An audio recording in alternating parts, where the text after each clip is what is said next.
Highway पर हैवानियत। हम पे हाथापाई हुई, हाथ पैर बांध दिए, फिर हमें गड्ढे में डाल दिए। महिलाओं के साथ गैंग रेप। औरतों को ले गए, औरतों के साथ में बलात्कार करा और औरतों पे जो सामान है सब छीन लिया। सोते रहे पुलिस वाले। पुलिस को कॉल करने के बाद कितनी देर बाद पुलिस पहुंची है वहाँ करीबन 2-2.5 घंटे बाद, 2.5 घंटे। यूपी में डर लगता है। यूपी में बदल गई है सरकार, लेकिन इसके बाद भी नहीं बदली है यूपी की डरावनी कहानी। एक बार फिर सामने आई है हाईवे के लुटेरों की खौफनाक दास्तान। एक बार फिर लुटेरों ने एक परिवार को बंधक बनाकर महिलाओं को अपना शिकार बनाया है। बलात्कार और लूटपाट के बाद खूनी कांड को अंजाम दिया है। देखिए दिल दहला देने वाली ये सच्ची घटना। वो चीख रही थी, वो पीट रहे थे। हम पे हाथापाई हुई, हाथ पैर बांध दिए, फिर हमें गड्ढे में डाल दिए। वो बख्श देने की गुहार लगा रही थी, वो जोर जबरदस्ती कर रहे थे।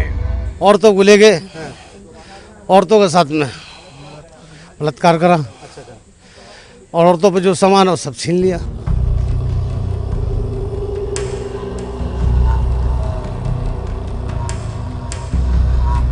दिल दहला देने वाली ये दास्तान यूपी के ग्रेटर नोएडा की है, जहां हाईवे के बेखौफ लुटेरों ने हैवानियत की सारी हदों को पार कर दिया। बताया जा रहा है महिलाओं को बंधक बनाने के बाद जो लूट की वारदात है वो इस जगह से तकरीबन 300 से 400 मीटर दूर खेत में ही उसको अंजाम दिया गया। 4 महिलाएं जो अपने परिवार वालों के साथ घर से बुलंदशहर जा रही थीं, वो घर से निकलने के कुछ देर बाद ही लुटेरों का शिकार बन गईं। आखिर कैसे वैन में सवार महिलाओं को बदमाशों ने रोका, कैसे गाड़ी में बैठी महिलाओं के साथ ही उनके परिवार वालों के साथ दरिंदगी की गई और फिर कैसे वो महिलाएं बन गई गैंग रेप का शिकार। ये पूरी कहानी इतनी खौफनाक है कि आप सुनकर कांप जाएंगे। बताया जा रहा है महिलाओं को बंधक बनाने के बाद जो लूट की वारदात है वो इस जगह से तकरीबन 300 से 400 मीटर दूर खेत में ही उसको अंजाम दिया गया। पहचान छिपाने के लिए हाईवे के शैतानों का शिकार बने इस परिवार का चेहरा हम आपको नहीं दिखा रहे हैं, लेकिन इनकी आपबीती इतनी डरावनी है कि सुनकर किसी के भी रोंगटे खड़े हो जाएं।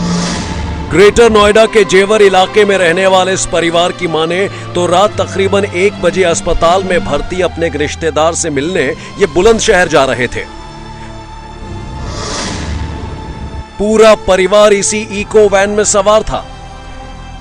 गाड़ी जेवर बुलंदशहर हाईवे से होते हुए जैसे ही यमुना एक्सप्रेसवे के करीब पहुंची, तभी अचानक एक आवाज के साथ गाड़ी के 2 टायर पंक्चर हो गए। ड्राइवर ने जब यह देखा तो उसने गाड़ी रोक दी और फिर गाड़ी के मालिक को फोन किया। ड्राइवर गाड़ी के मालिक को पूरी बात बता ही रहा था कि लुटेरों के गैंग ने जान से मारने की धमकी देकर सबको बंधक बना लिया। 1:30 बजे के आसपास यहाँ से चल दिए तकरीबन, या 1:25 मिनट 20 मिनट 1:30 बजे के आसपास। 1:37 पर मेरे पास कॉल आई कि भाई साहब गाड़ी का टायर पंचर हो गया और दोनों पंचर हो गए हैं, ड्राइवर साइड के दोनों अगले पिछले दोनों टायर पंचर हो गए हैं। तो मैंने कहा नए टायर हैं और ये तो संभव नहीं है कि दोनों पंचर एक साथ हो जाएं, ये तो कुछ गड़बड़ है। इतनी देर में उसकी तो आवाज़ थम गई और दूसरी आवाज़ आने लगी बदमाशों की। अभद्र भाषा का इस्तेमाल कर रहे थे वो, और वो ड्राइवर से छीना झपटी कर रहे, चल बे गाड़ी इधर को ले चल गाड़ी इधर को घुमा। जरा सोचिए कितना खौफनाक रहा होगा वो लम्हा। गाड़ी का मालिक फोन पर लुटेरों की बातचीत सुन रहा था, लेकिन इसके बाद भी वो कुछ कर नहीं पा रहा था।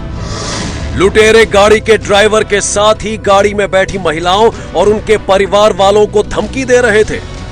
वो गाड़ी को अपने कब्जे में लेकर सुनसान खेतों की तरफ जा रहे थे और जब गाड़ी में बैठे पीड़ित परिवार के एक सदस्य ने इसका विरोध किया तो लुटेरों ने उसे गोली मार दी।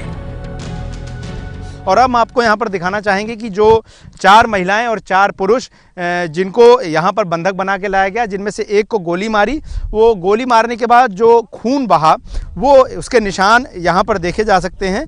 हालांकि जो पुलिस की टीम पहुँची थी, फॉरेंसिक की टीम, वो यहाँ से कई सारी साक्ष्यों को ले जा चुकी है, जिसमें कुछ कपड़े भी पड़े हुए थे, लेकिन अभी इस बात की पुष्टि नहीं हुई है कि वो कपड़े महिलाओं के थे या पुरुषों के थे। लेकिन यहाँ पर इस पूरी वारदात को अंजाम दिया गया। लुटेरों ने सबसे पहले विरोध करने वाले पीड़ित परिवार के एक सदस्य को गोली मारी और फिर गाड़ी में बैठी महिलाओं के दुपट्टे छीनकर बाकी लोगों को बांध दिया।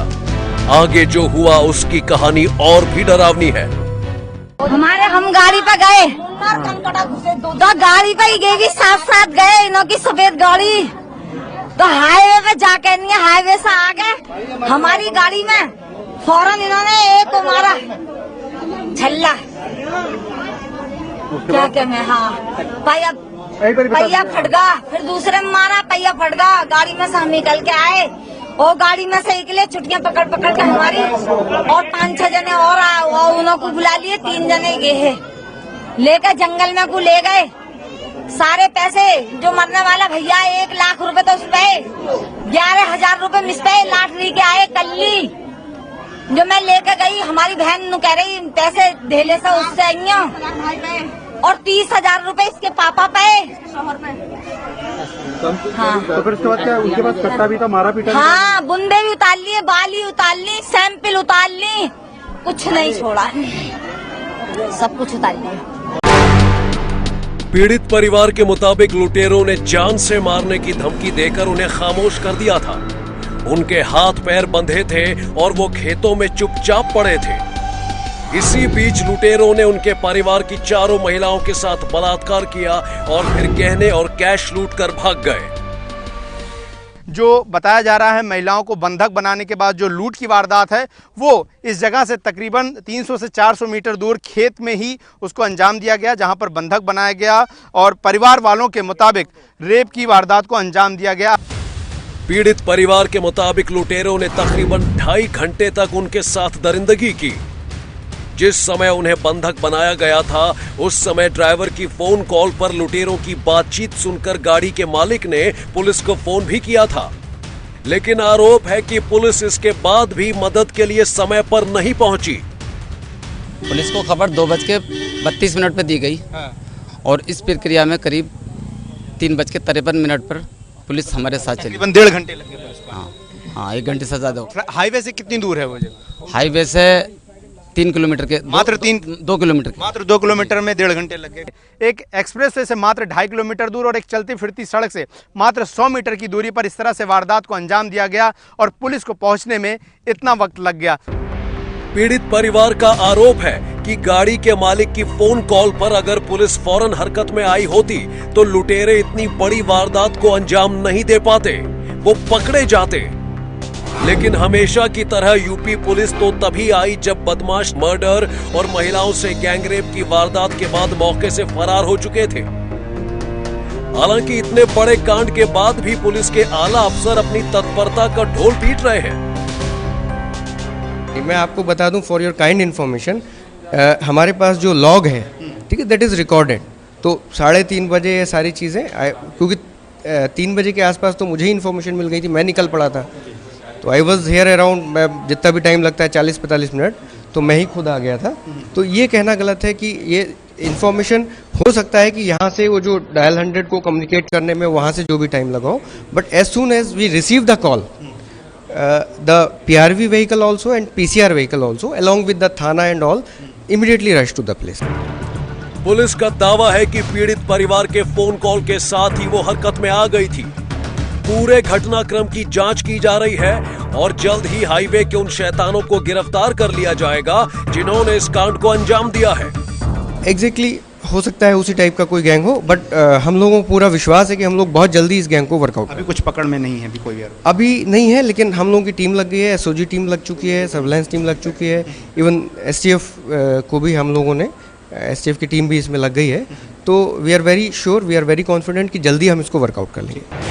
पुलिस के मुताबिक बदमाशों तक पहुंचने के लिए कई टीम बनाई गई है, छानबीन की जा रही है और जल्द ही लूट, गैंगरेप और मर्डर की वारदात को अंजाम देने वाले बदमाश सलाखों के पीछे होंगे। हाईवे के बदमाशों ने यमुना एक्सप्रेस वे के करीब जेवर बुलंदशहर हाईवे पर जिस तरह से इस वारदात को अंजाम दिया है, उसने यूपी पुलिस की सुरक्षा व्यवस्था पर कई सवाल खड़े कर दिए हैं। वो इसलिए कि यूपी में हाईवे पर लूटपाट और बलात्कार की पहले भी कई बड़ी घटना सामने आ चुकी है।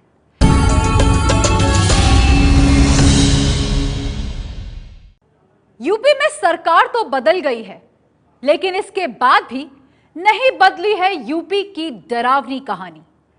यमुना एक्सप्रेसवे के करीब बुलंदशहर हाईवे पर बदमाशों ने गाड़ी में सवार एक परिवार की 4 महिलाओं के साथ बलात्कार किया है। यही नहीं, बदमाशों ने लूटपाट के बाद पीड़ित परिवार के एक सदस्य को गोली भी मार दी है। कौन है वो बदमाश? पुलिस अब इस बात की तहकीकात एक नाम के सहारे कर रही है। यमुना एक्सप्रेसवे के करीब बुधवार की देर रात एक परिवार के साथ जो हुआ, उसकी कहानी बेहद डरावनी है। हाईवे के लुटेरों ने इस इको वैन में सवार एक परिवार के सदस्यों को बांधकर लूटपाट की। विरोध करने पर परिवार के एक सदस्य की गोली मारकर हत्या कर दी और फिर महिलाओं के साथ किया बलात्कार। पीड़ित परिवार के मुताबिक जिन बदमाशों ने दिल दहला देने वाले इस कांड को अंजाम दिया, उनकी संख्या 5 थी। एक बार फिर से सुनिए बदमाशों ने गाड़ी में सवार पीड़ित परिवार को अगवा करने के बाद कैसे बेरहमी से पहले सबको पीटा और फिर महिलाओं के साथ गैंगरेप की वारदात को अंजाम दिया। तो वहाँ पे उन्होंने जाकर हमारी ही औरतों के दुपट्टे लेकर हमें बांध दिए 4 जनों को, और बांधने के बाद में उन्होंने औरतों के साथ में हाथापाई चालू कर दी, और जो पैसे धेले औरतों पे थे वो औरतों के सगले उन्होंने निकाल लिए और हमारे भी निकाल लिए। तो एक एक करके वो लेडीज़ों को वहाँ से ले जाते थे। बलात्कार जैसी संगीन गुनाह को वो अपने को कामयाब करते थे। ले जाने के बाद में लेडीज़ों को एक एक करके ले जाते थे और वहीं लाकर बिठाल देते थे। हाईवे के हैवानों का शिकार बने पीड़ित परिवार के लोगों का कहना है कि जिन बदमाशों ने इस कांड को अंजाम दिया है, उनमें से एक का नाम जसबीर था। जसबीर का नाम लेते हुए बदमाश बार बार यही कह रहे थे कि सबको गोली मार दो। तो आप लोग इन्हें जानते हैं? जो गिरा है घर, एक तो गिरा है हमारे भाई बहन का घर, और एक घर आ गया, मौत चाहिए। जसबीर, पुलिस के पास अब वारदात में शामिल एक बदमाश का नाम है। अपने बयान में पीड़ित परिवार ने पुलिस को यह भी बताया है कि जसबीर नाम का वो बदमाश ही सबसे ज्यादा बेरहमी कर रहा था और अब पुलिस इसी नाम के सहारे अपनी तहकीकात को आगे बढ़ा रही है। पुलिस का दावा है कि जसबीर नाम के सहारे वो जल्द ही बदमाशों तक पहुंच जाएगी और फिर सलाखों के पीछे होंगे इस मर्डर, लूट और गैंगरेप की वारदात को अंजाम देने वाले बदमाश। हालांकि एक खबर यह भी है कि पीड़ित महिलाओं ने पुलिस को यह बताया है कि इस घटना को हाईवे के लुटेरों ने नहीं, बल्कि आपसी रंजिश में अंजाम दिया गया है। सच क्या है, पुलिस अब इसकी तहकीकात कर रही है। सच्ची घटना के लिए गौरव श्रीवास्तव के साथ अंजलि सिंह की रिपोर्ट। हाईवे पर दिल दहला देने वाली इस वारदात को अंजाम देने वाले बदमाश कौन है, इसकी तहकीकात जारी है। खबरों के मुताबिक अगर आपसी रंजिश में भी इसे अंजाम दिया गया है तो यह बेहद संगीन है। सच्ची घटना में आज बस इतना ही।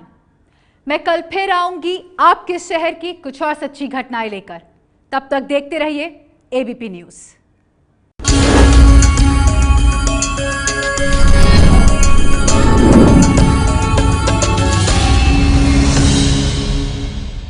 ये है एबीपी न्यूज, आपको रखे आगे।